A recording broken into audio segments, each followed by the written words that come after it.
you can begin. All right. Yeah, no, sorry, I am stupid. So I just started reading you guys before we even started recording. And there's even a countdown, and Kelsey's looking at me like, what the fuck are you doing? So, hello everyone, and welcome to this episode of The Wayward Dragons. I'm Johnny, the one who apparently doesn't know when we're recording or not. Yes, and I'm Kelsey, and welcome to our Mother Goddess episode. We're kind of doing a couple lighthearted episodes. We just got done doing the Satanic Panic. We kind of did a 5 or 6 part series. 7? Was it 7? It was 7 part mini series. So we figured now that that's done, we're kind of going to do some lighthearted episodes, and we're going to start with the different aspects of the Mother Goddess. Yeah, so for those of you who don't know what the Mother Goddess is, it is a symbol and archetype of the Great Mother. Yes. These are associated from all major aspects of goddesses involving the Great Mother, such as death, birth, initiation, marriage, fertility, agriculture, and in some cases warfare, reproduction, yes, and wisdom. Fertility. Yep. Yes. So, a mother goddess is a major goddess characterized as a mother or progenitor. Surprised I pronounced that right, because English is dumb. Either as an embodiment of motherhood and fertility, or fulfilling the cosmological role of a creator and or destroyer figure, typically associated with the earth, sky, and or life-giving boundaries thereof in a material relation with humanity or other gods. Yes. When equated in the lattermost function with the earth and the natural world, such goddesses are sometimes referred to as Mother Earth or Earth Mother, deities in various animistic or pantheistic religions. All that being said, I have seen some places, and I think I have somewhere in my notes where, it says that there's a difference between Mother Earth and Mother Goddesses. But in a lot of cases, they're one and the same that I've found, or if they are a Mother Earth incarnation, they also fit the bill of a Mother Goddess. The Earth Goddess is an archetype, or archetypal wife or feminine counterpart of the Sky Father, Heaven, particularly in theologies derived from Proto-Indo-European spheres. In some Paleolithic cultures, such as ancient Egypt or ancient Egyptian religion, which narrates the cosmic egg mythos, the sky is instead seen as the heavenly mother or sky mother, as in Nut and Hathor.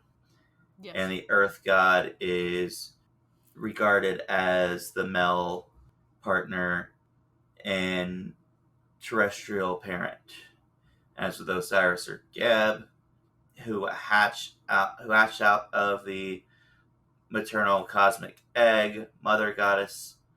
Any of the variety of feminine deities and maternal symbols of creativity, birth, fertility, sexual union, nurturing, and the cycle of growth. These terms also have been applied to figures as diverse as the so-called Stone Age Venuses and the Virgin Mary. So that's a lot. Yes. Of a bunch of stuff. It's a lot of big words. Basically, the Mother Goddess is the matriarch or matriarchal figure of pantheon or a belief system. Yes.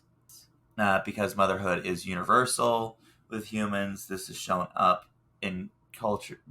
Similar things have shown up in cultures all around the world, Yes. and and their maternal symbolism with deities. That is a weird typo. I do not know what that was supposed to say. Mother Goddess is the middle and the triple goddess, which shows up a lot in the different theologies, which is typically Mother, Maiden, or Crone. Which I think, Kelsey, you said earlier that there was the book you're reading had something other than Crone. Yeah, it was Wise Woman. Yeah. So I have a book called A Little Bit of Goddess by Amy Lee McCree. I got it in one of my Mindful Souls boxes one time. And when they talk about the different types of mother goddesses, the chapter is called Mother, Maiden, and the Wise Woman. And So how I they guess make they it. just don't. So, Well, they just I guess don't. I guess people think Crone is rude or something. uh, I mean, I get why. Like, I mean, Crone can come across rude, but how they word the beginning of that chapter, it makes sense. Yeah, I mean, you were reading it, and it does make sense. So it's all on how you word it, I guess. I mean, if you have like a all father, great father figure, the final stage in that is typically sage. Yeah. So, I mean, it makes sense with sage, wise woman being the counterpart of sage. But Yeah. I don't know. I think Crone could be used as well. I think Crone just has such a negative connotation in our culture, like Yes. because we as a culture don't really venerate the elderly and No. what they've dealt with and what they've been through. No. No. And when I think of a crone, I think of a very grumpy, evil old lady. Well, and that's because it's associated with evil swamp witches and stuff like that Yeah. because of Christianity. Yeah. Like Chronicles of the Necromancer by Gail Martin. The theology in the book is there's a seven-faced goddess. Seven faces. And one of them is the crone. She comes for you when you die. And she is depicted as a very old, why, like, kind of not necessarily evil, but like you gotta pay for your actions type thing. But even then, Well, she's kind of and not the best described. Like, just not like a gross looking old lady. and that's another thing too. Like it's people fear death because they fear the unknown and they feel the uncertain, even though we have our beliefs of Yeah. what comes at the end of life. Mm-hmm. We typically shun away from that. Yeah. Yeah. And it's after losing my grandma, my spiritual path has been a lot different. If that makes any sense. Like, I know that there's something over there. I'll eventually get there. You just kind of communicate with it a little differently than you normally would, I guess. And going down like kind of a spiritual pagan path, it makes a lot more sense to me, especially with the whole like ancestral worship line. Like, it's like, okay, this makes a lot of sense. Like, it does. It makes sense to kind of meditate and talk to them, ask for guidance. It makes a lot of sense. That's why I don't know if that's the whole crone witch thing, the rise of Christianity. We kind of see that kind of character come out, maybe. Well, and that's kind of the thing is, getting into the next thing here is there's a difference in opinion Mm-hmm. between the academic and popular conception of the term mother goddess. Yes. The popular view is that it's derived from the goddess movement and reads that primitive societies initially were matriarchal, worshiping a sovereign, nurturing, motherly earth goddess. It was based about the universal idea by Johann Jacob Bokenfin. According to the academic view, however, both Bokenfin and the modern goddess theory are a projection of contemporary worldviews on ancient myths. I say this is a load of BS, but Yeah. that's just me. Because that's a patriarchal Yes. viewpoint of a matriarchal society. Yeah. So the issue with both of those is that when you have one, the other one's obviously going to view the other as lesser, Or inferior, yep. or the problem. When in reality, unless we have a equal society, though ran by both, we're Yes. going to have issues. Yes. But according to this belief system and evidence, there was massive goddess worship. Uh, a lot of this is beautifully outlined and shared in When God Was a Woman by Merlin Stone, which I've mentioned on here a number of episodes. Wonderful book. Yeah. Absolutely wonderful book. Yeah. So there's like, I looked up lists for mother goddesses because I was going to like pick a couple and talk about them and go into detail. Yeah. Ooh, buddy. Yeah. So if you go onto like Wikipedia and look up lists of mother goddesses, yeah, it's extensive. which to me makes sense because there's a matriarchal form in all theologies throughout history. Yeah. Well, and that's what I sometimes I don't understand about the whole the patriarch, the whatever arcs is. For a long time it was just the mother goddess is that's what we find everywhere when we do archaeological digs. We find these fertility statues. Well, and that's the debate is that you have patriarchal views that say that that's completely subjective and that's not, that there's no evidence of that or at all.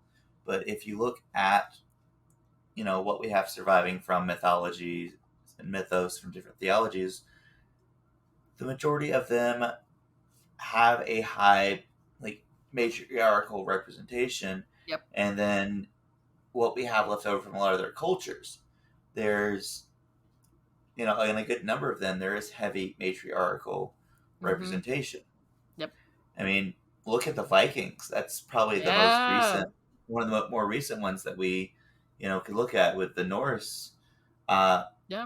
Women were viewed equal to men, and women ran the household and decided what was done and what was not done in the household. Men unfortunately ran the everything else, if you call it government, and some of the shit they did was really messed up, but that's history for you, and you gotta take the good with the bad. Well, and we've said this before, history is written by victors. Yep. So you have to take what's been left with a grain of salt, because they're going to make the savages more savage than they might have actually been. Well, and savage is such a dumb word, because if I'm mistaken, it means like godless or something like that. Yeah.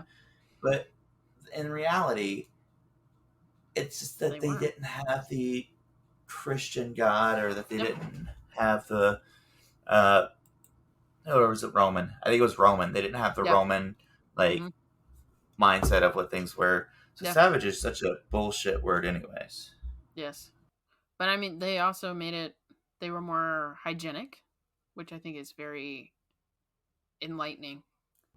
Yeah. They're savage, but they're cleaner. So if you look at any if you look at any quote unquote third world country that we have out here where they show videos of like starving children and stuff like that, that's the parts of the country that they want you to see. We have parts like that similar in the United States. Not saying we don't need to help people, because we need to help people, but the majority of those countries did not have all these massive issues until the United States or certain other European countries got involved with their politics. Yep. Which I find hilarious. in an So ironic way. we're trying to help them. Okay, well, how about not trying to take their culture away? No, yeah, let's not do that. Because they've been doing fines for, 1,000 years or Yeah, more. a good chunk of time before you got involved. They were fine before you got involved. So, how about you not get involved? Shocker. Yeah, yeah. Shocker. So, do you have any mother goddesses you would like to talk about, or? Because the book kind of, I was telling you about the book that I got sent in my Mindful Souls box. It goes into everything. They did like a feminine box one time, and it's super tiny. Like, because we've talked about Bridget when we talked about the the holiday. We go into her all about that at that time. Yeah. And I mean, I think everyone knows about Athena. You know, she is the goddess of um Wisdom. wisdom, you know, but she's also the female goddess of war. Well, So, specifically, she's the goddess of wisdom in battle. yes. So I think everybody knows her. So, a lot of people know Freya with the growing Yeah. popularity of Norse mythology recently. Of course, Yes. there's Isis, which is not the terrorist group, but No. is the mother goddess of the Egyptian culture. Yes. She's the most powerful deity in Egyptian culture. She Yeah. served a variety of different things. Yes. She even collected most of her husband's body parts when he was chopped up and scattered across the lands. Yeah. All but one. Yeah, she found all but one of his body parts. Okay. It's his penis. That's what I thought. Yeah. I'm like sitting here and I'm like, what part makes sense? I love that that's like canonical. And then, if I'm not mistaken, she carved him a new penis. Okay. But yeah, Seth, the god of the evil god, fed his penis to a fish, I believe. Okay. All right. But it's just like, oh yeah, nope, found everything. It's But missing something here. everything but your dick. Artemis, Artemis. Artemis? Yeah, thank you. Greek. They have Artemis in there? Yeah, Greek goddess of the moon. She's one of the best and most popular examples of the maiden archetype. She is also I was gonna say she's a virgin goddess. Yeah, as the goddess of the hunt in Greek culture, and is said to have taken an oath of eternal maidenhood. She is the protectress of the wilderness, children, and young women. She is a very strong and adventurous goddess. Yeah, so she's a maiden goddess, not a mother goddess. Yeah, it starts with maiden in the book, and then it goes mother/lover, and then crone, wise woman. So there's Durga, who is a Hindi goddess, who is revered as the entire universe's mother. Okay. She's got 8 arms, rides a lion, Okay. and is able to kill demons that most of the other gods are not capable of. In other words, if you can't deal with something or take care of something, call your mama. Let your mama sort it out. Didn't you? Celtic goddess of fertility, earth, and wisdom. Danu. Danu. It's Danu. You have Angrabada, who's an old Norse goddess. She's technically a Jotun or a giant. She was Loki's lover and the mother of Fenris, Okay. Hela, and Jormungandr. It. Her name translates roughly to the one who provides sorrow. Oh no.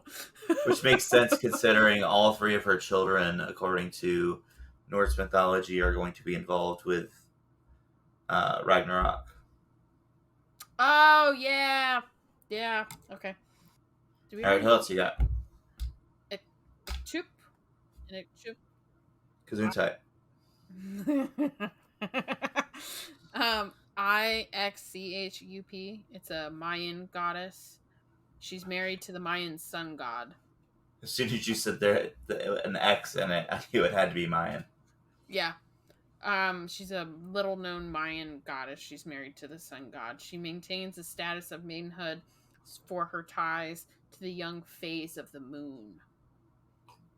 She can connect us with new ideas and possibilities. So I have Nulwa. She is, or Nu Gua, who is the patroness of matchmaking in Chinese mythology, Okay.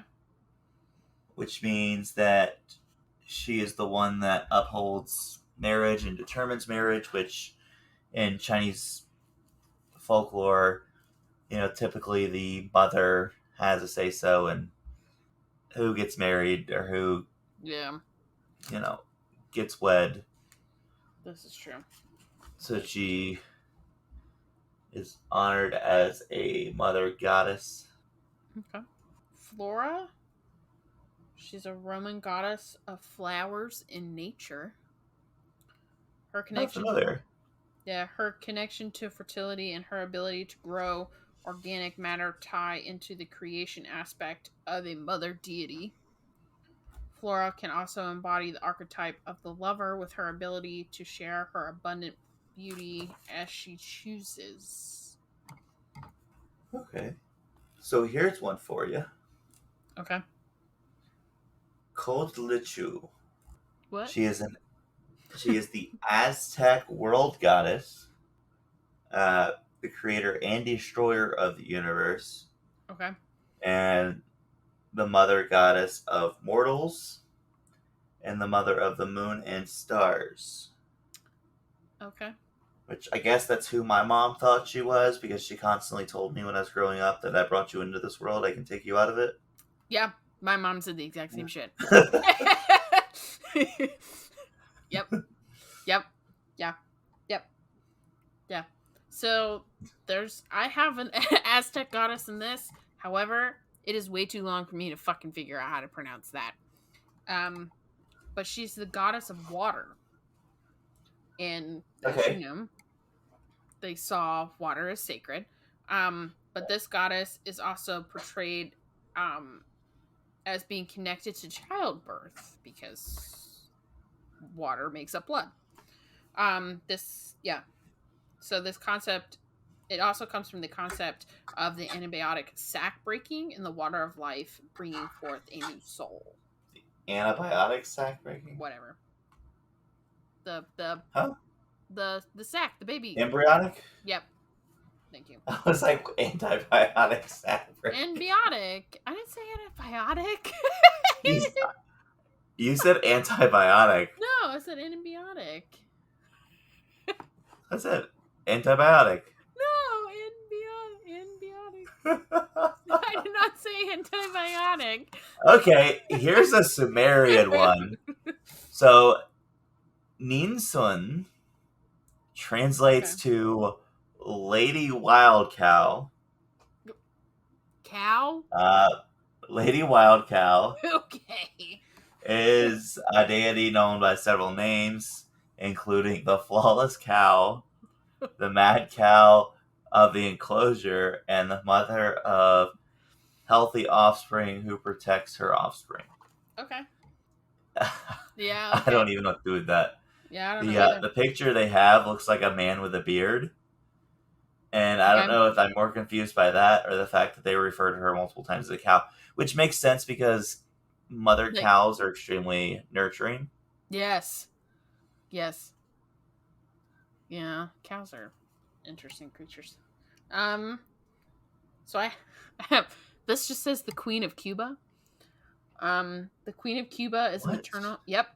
Maternal figure. She is thought to protect women, and if you are given a gift with her image or find it unprompted, she will bring you good luck and watch over you. She is in iteration of the mother archetype and associated with a copper mine where she is said to have shared a miracle. I don't know. Huh. Yeah. Yep. Yeah. I got Spider Woman. She's an honored Southwestern American goddess, native to the Hopi people, who is the bringer of good fortune. She is revered for her wisdom and shares stories with her people. All I can think about is just like a woman, like the horror movies where she's got like a whole bunch of legs and they're like upside down, and they're just like coming at you. So there's also Leto or Leto. I was like, Jared Not Leto? Jared. Jared, you heard it here first, guys. Jared Leto is a mother goddess. No, she is a Titanide or female Titan. She was Zeus's first wife and gave birth to Apollo and Artemis. She was the goddess of motherhood and protection of the youth through her daughters. Her name is iconography implies that she was a deity of humility in feminine demur. So, Zeus got like, not only did he sleep around, he got like divorced like 72 times. Yeah, because I was like, confused there for a second. Baba Yaga. She's a Slavic. She's a crone. Baba Yaga's more of a crone. Yeah, she's a Slavic goddess of death. She's often portrayed as being hideous and frightening, which is a common archetype of the wise woman figure as she relates to the issue of death. And she is also lives in a house with chicken legs. Made of chicken legs? No, with chicken legs. Look up Baba Yaga's house. Right now. Confused. Baba Yaga's house. Oh, it's on. Oh. Okay. Yeah, it's got chicken legs. That fucker moves. Okay. I was super confused. I'm like, on chicken leg. Like, what? Those are like full-size fucking chicken legs. Okay. All right. What you just said to me made a lot more sense. All right. Okay. Yeah, so mother goddesses are important. They are the cornerstone to a lot of culture and theology, and they're still prevalent today. Yes. And you all should honor your mother goddess by giving your mama a call. Call your mothers. Whoever you see as your mother. Yes, your matriarchal, maternal figure. It does not have to be your actual biological mother. It could be your friend's mother. It could be someone you work with. It could be your aunt, your great aunt, your grandmother, your older sibling, if you were raised by your older sibling. Call your maternal figure. So what's the name of that book that you're... It is called A Little Bit of Goddess, The Introduction to Divine Feminine by Amy Lee McCurcree, Merceree. It's real tiny. Like, it's a little bit bigger than my hand kind of thing. But the back says, reconnect to an even deeper level with your inner divine feminine nature. Journey together with Amy Leah McCurcree to learn about goddesses with whom people have connected throughout history. She brings you into their benevolent world, covering seasonal celebrations, the maiden, mother, and wise woman archetypes, the goddess associated with Venus, once known as the evening star. She also shares goddess-based meditations and activities for love, protection, wealth, happiness, and more. Gotcha. So. And then I highly recommend When God Was a Woman, which is a paper, I forget what the actual terminology is, written about the history of goddess worship and goddess culture and how that has shifted into a not so much a goddess culture. Yeah. Oh yeah, and like she goes into all these like in the back. Um, she has a chapter called Goddess Community, so she kind of goes into everything. Like Calypso's even in here. Um, Devi. I think we already said that one. Corn. Hold on, Corn Woman. Native American. Yeah, made corn girl. Eris.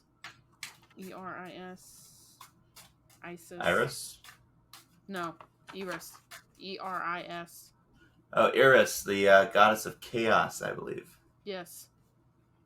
Golden apple. Yeah. She premieres in The Grim Adventures of Billy and Mandy a lot. She's got the white dress and she's missing a tooth. Yeah, she's got the apple. That's a great show. But yeah, she's got like this. It's alphabetical order, like Venus, the goddess of love. And everything. Power of flower cards. Huh. Books of God. Book. Yeah. So she kind of goes into a whole bunch of stuff towards the end. I'm trying to find the like stuff you can do. Yeah, she like goes into a whole bunch of like meditation stuff. And even like kind of walks you through it. Like you can't really see. Like you can kind of like gives you even like the kind words. of see it. It's kind of blurry. Yeah, but like kind of gives you the words to say and stuff. So Kelsey's got a recommendation for you for spiritual purposes and to get you started on that track if you're interested in Mother Goddess worship. Yes. And then I already gave you an academic book. Yes. So that's everything I've got. I was like, you ready to read our cards? Let's fucking go. Do you want me to go first or do you want to go first? Given the subject matter today, we'll say ladies first. Okay. So I pulled the 10 of Pentacles. And I think you can see that actually looks really cool because on my deck. Bats. Hit the bats. Okay. So keywords: legacy, inheritance, and accumulation. The 10 of Pentacles is an accumulation of the journey along the path of the earthly, and to travel this road means to be aware of not just the true value of all things material, but also what is required of you to earn them.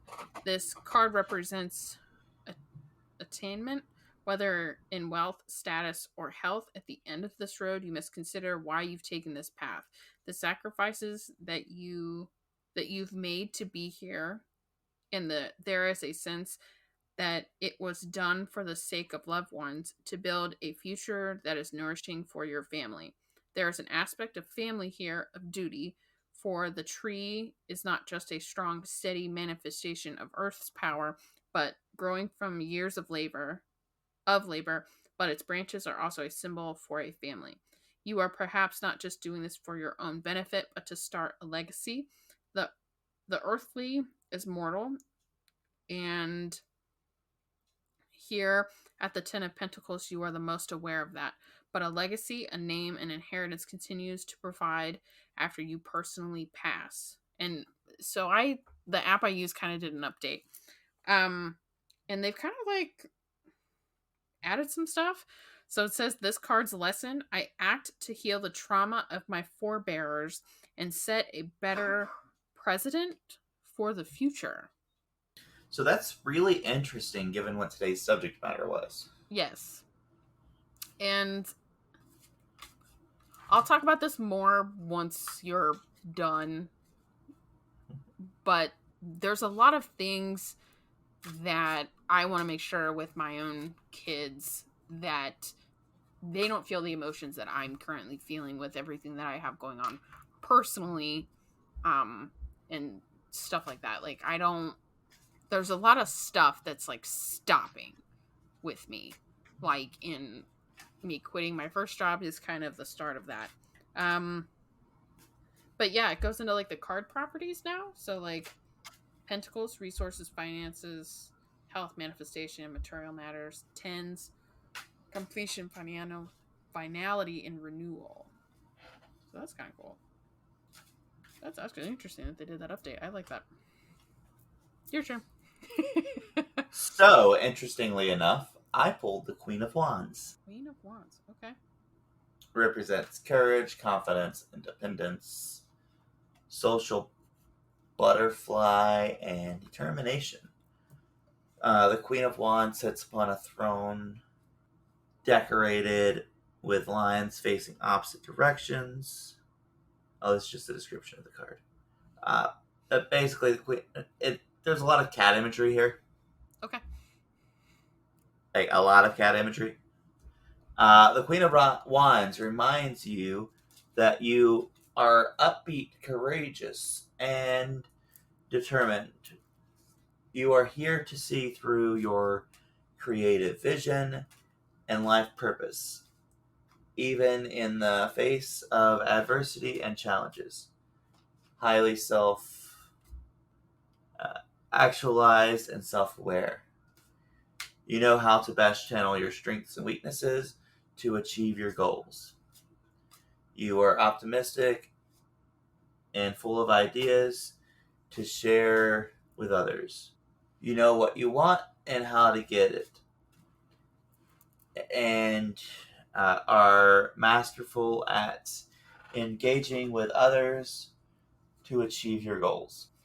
Stay fiercely determined and focus on your goals while being friendly and optimistic with those around you. The Queen of Wands asks you to be bold in your undertakings and actions. Don't be afraid to own your real power and put it out in the world. You have so much to offer, so shine your light bright. Believe in yourself and what you stand for. And don't be afraid to speak up and be heard. No one will silence you. Sorry, it sounds like the at the end of an old fantasy movie or like a coming of age movie where you find the fairy queen and she's like, believe in yourself. Yeah. No, all I the know. truths will be revealed. So I had to go into that voice. I know what you're doing. That's why I start laughing. Look how pretty. Oh yeah. The little fire cat. Yeah. In the corner. That is kind of cool. So yeah, believe in yourselves and remember that while your past may have been crap, you are not subject to repeat that cycle. Break the cycle. Yes. You have the right, you have the power to. Yes. And sometimes in order to meet the goal, to not repeat the past, you have to make sacrifices, and you have to always remember your sacrifices that you have made while you're achieving that goal of whatever that goal is, whether that's to break like past generational stuff. You have to remember all that you've sacrificed in order to get where you're going to go. And I know some of you don't want to hear this.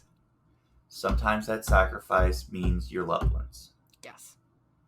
If it is someone or your family members or someone that is, being damaging to you and is holding you back or is causing you trauma, causing you issues, sometimes you have to make that sacrifice. I know it's going to be hard. It is. It's extremely hard.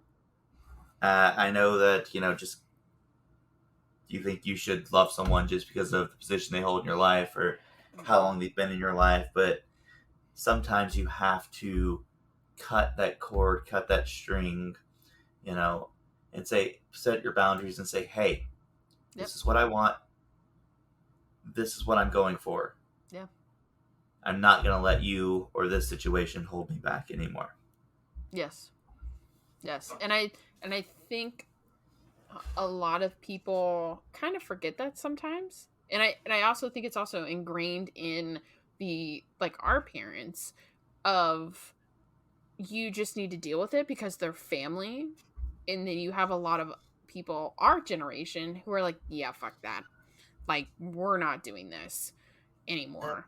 Like, and it's extremely hard because you grieve someone that is alive, and that is extremely hard to do. I am currently in the process of grieving someone that is alive, and I have made a very tough decision when it comes to my wedding that they're not going to be a part of, and some people think I'm going to regret it, and honestly, I don't think I'm going to. Is it me? Honestly. No. Just you telling me I'm not allowed to your wedding. No. Can't do it, sorry.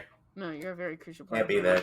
And we were talking about this earlier. Like, I can't wait to be in the same room with you after so many years, and I can't wait for you to meet my husband, and just like, it's gonna be so exciting. It's gonna be so exciting. Like, I'm gonna give him a giant bear hug, and he's probably gonna do the same to me. No.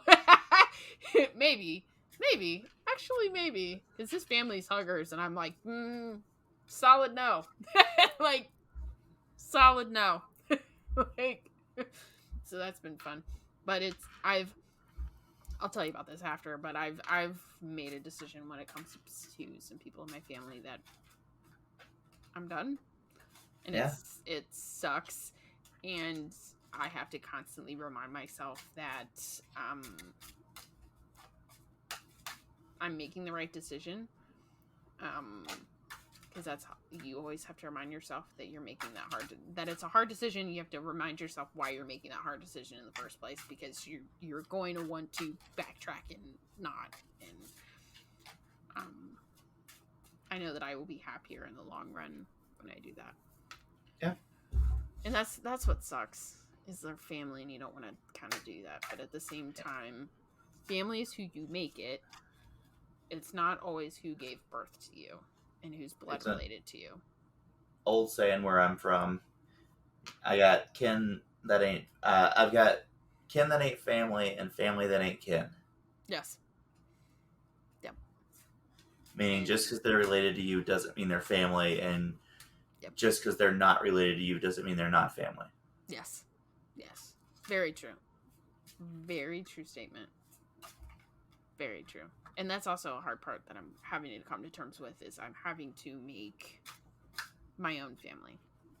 Yeah.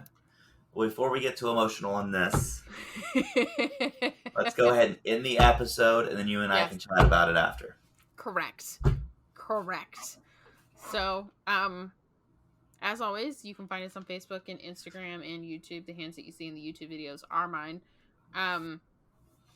And sometimes she just posts random videos of her hands. I don't get it. Well, she's just like, hey guys, these are my hands. We try to be as anonymous as humanly possible.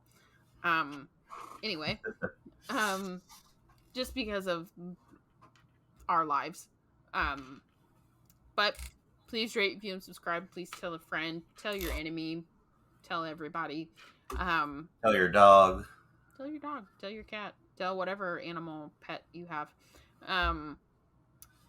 And if you have a book recommendation or a topic recommendation, you can email us at thewaywarddragons@gmail.com. Just a quick reminder on that. I enjoy sci-fi, fantasy, and theology and theosophy.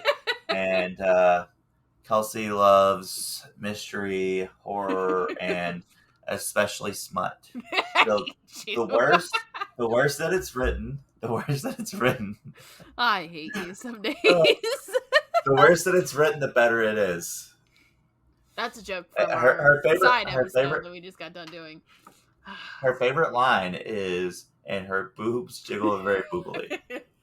That gets her going. So if you really want to get her goat, send that shit in. I love you, and I hate you all at the same fucking time. But anyway, until next time. I'm somebody. I'm Kelsey. And you're somebody else. I'm nobody. Bye. Bye. Angry.